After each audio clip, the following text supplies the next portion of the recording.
You may notice we're outside today, and that's because we're camouflaging the SRS. We got to get it ready for gameplay because this is just not going to stand. I'm going to stand out like a sore thumb if I carry around a sniper that's all black. The few tools that I brought over are some tape. Specifically, what we're going to do with the tape is tape off anything that we don't want paint getting into. Some people say you have to take these guys completely apart. I totally disagree. I've done a ton of different snipers. I'll show you some pictures in a second.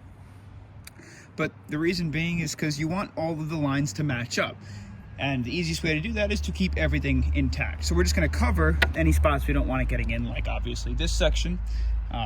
Back in this hole would cover our lenses.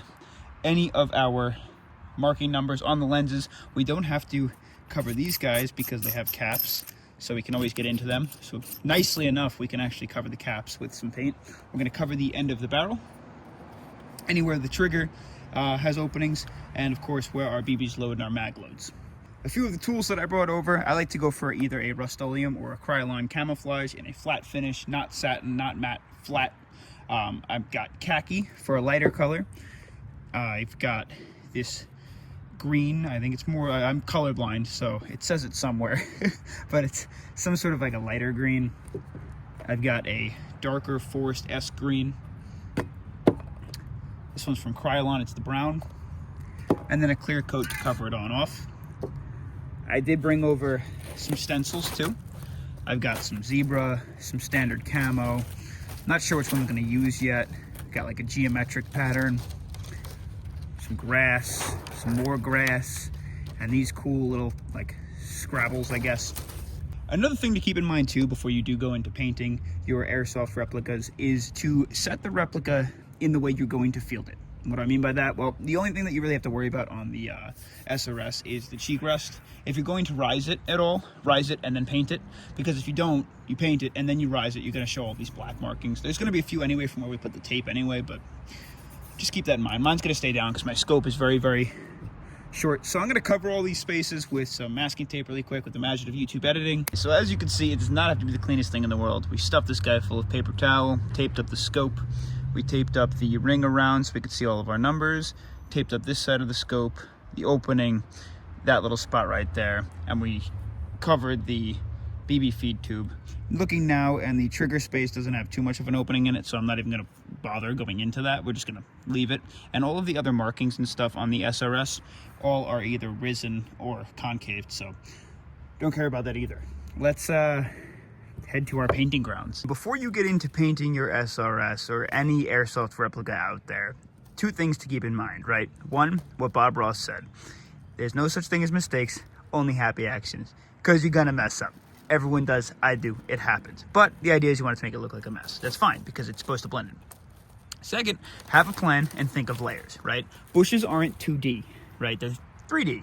You want to make it look like it's got some depth to it. So the plan that I have going forward is we always start with the lightest of colors. So we're gonna start with the khaki, and we're gonna cover the entire thing.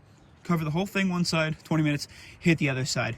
Afterwards, we're going to get some leaf litter, like real leaf litter, and place it around the replica. And we're gonna go over it with a slightly darker color. Therefore, those leaf litter spots will come off really light. As we go off the one side, we're going to focus on the one side the whole time. Then I'm going to take some stencils, a stencil of my choice, lay it over those leaves, and I'm going to throw on a darker green so that you can still see the leaves, but then the stencil peers out as well behind the leaves. Afterwards, just to finish it off, we're going to take some brown and give some shadows. So we're just going to give it some slashing marks in some areas on the edges, just to give it a little extra depth, look like some darker leaves and sticks and whatnot, and hopefully blend it in. And flip it over, hit the other side, and after we do that, wrap it on off with a matte clear coat from Rust-Oleum. So here's the calm before the storm. Here we go. Not stress us enough. Take your time, shake your cans, make sure they're all mixed up, and do a few coats if you have to. Don't rush this process.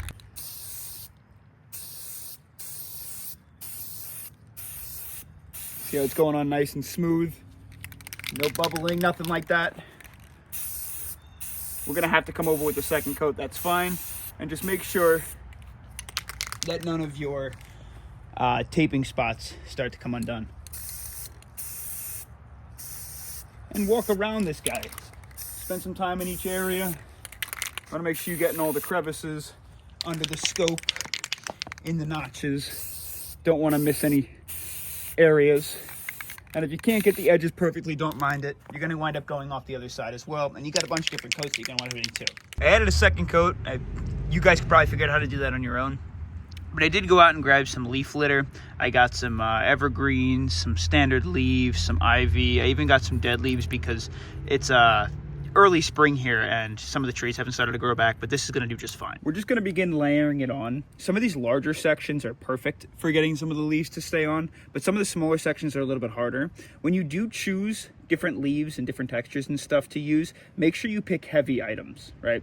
They shouldn't be light. If they're light, chances are when you're using the spray paint, you're going to wind up just pushing it away. And try not to rub it too much because it's still not 100% dry, but it's getting there. It's definitely getting there. So we're now grabbing our lighter green, and I'm going to go over this. I just dropped all the leaf litter on. We got to do it pretty quick because it's pretty windy here, and it keeps blowing my leaves away. It's also of the utmost importance you go directly from top down. Hopefully these guys all stay in place.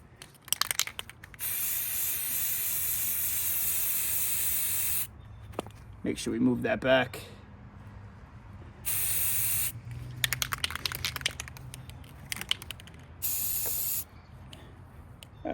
Don't run away from me, leaves.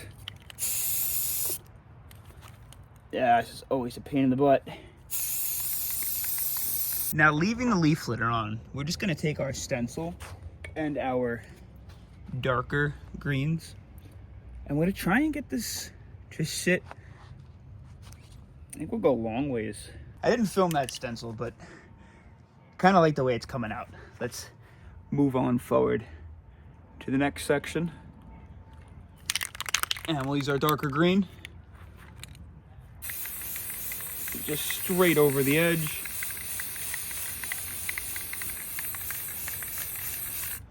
Cool. We'll pull that off. Maybe throw a little on the suppressor. Grab our brown, and we're just gonna get some striping marks on some of the edges to give it a little more shadow. What I like about these Krylon ones is they have like that edge that allows you to make it a little bit sharper. See what I mean? Boom. We'll go up this way. We'll go across the base, across the front, and maybe up here. Cool. And hopefully that's enough to give us the look we're looking for. Pull some leaves off, boom, boom, boom. This is always my favorite part. Oh, look at that scope. Look at the way that looks. Just prior to throwing the clear coat on, let's just take a look at what we've got here. It's always fun to check out the piece and see some of your favorite spots. Like I love the leaves down on the bottom here and up on the top of the scope. You could see that layering effect. Almost looks like there's like shadowing behind those evergreens. This guy's kind of cool. I love this pattern on the bottom of the scope too, or on the bottom of the suppressor too. Just checking it out. Back down here is awesome. You have that big leaf section right up here. It's kind of an eyesore, but not the end of the world. A few of the spots in the stock that are probably gonna be hidden by my shoulder, but still equally awesome. I love it. I absolutely love it. Now we're gonna throw on our clear coat, and then I'm gonna hit the other side, and I'll come back to you guys with some photos and stuff as we finish it up. Just a light coating. It'll help keep your work on as it runs through the bushes, and it doesn't start to scrape off as easily.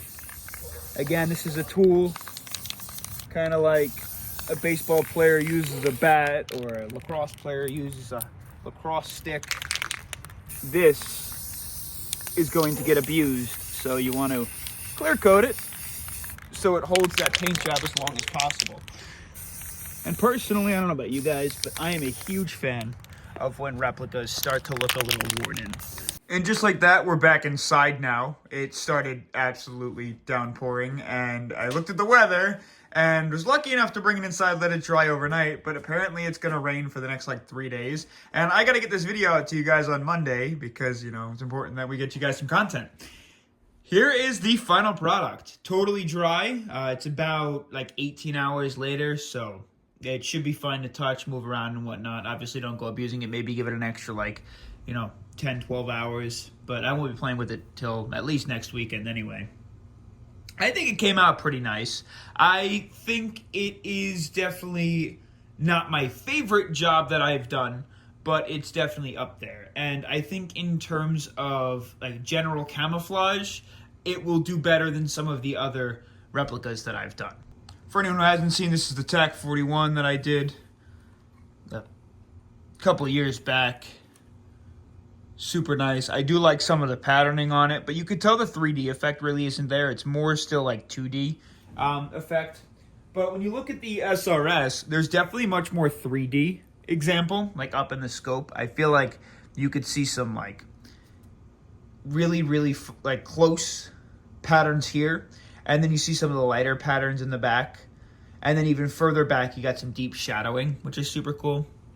And I definitely think some of the browns definitely added the extra depth perception. I love some of these spots at the bottom and right under here. Definitely right up here is super nice. Let's take a look at the other side. The other side, the stock looks absolutely crazy. It's a shame it's going to be jammed up in my armpit, but check these patterns out. Absolutely love it. It might not be perfect, and I'm no professional, but I can assure you I'm less likely to stick out like a sore thumb now than I was before I did this. So yeah, have fun with it. Again, painting your replicas, it's not always perfect. It's not supposed to be perfect. And again, there's no such thing as mistakes, only happy accidents. Unless you mess up. That's on you.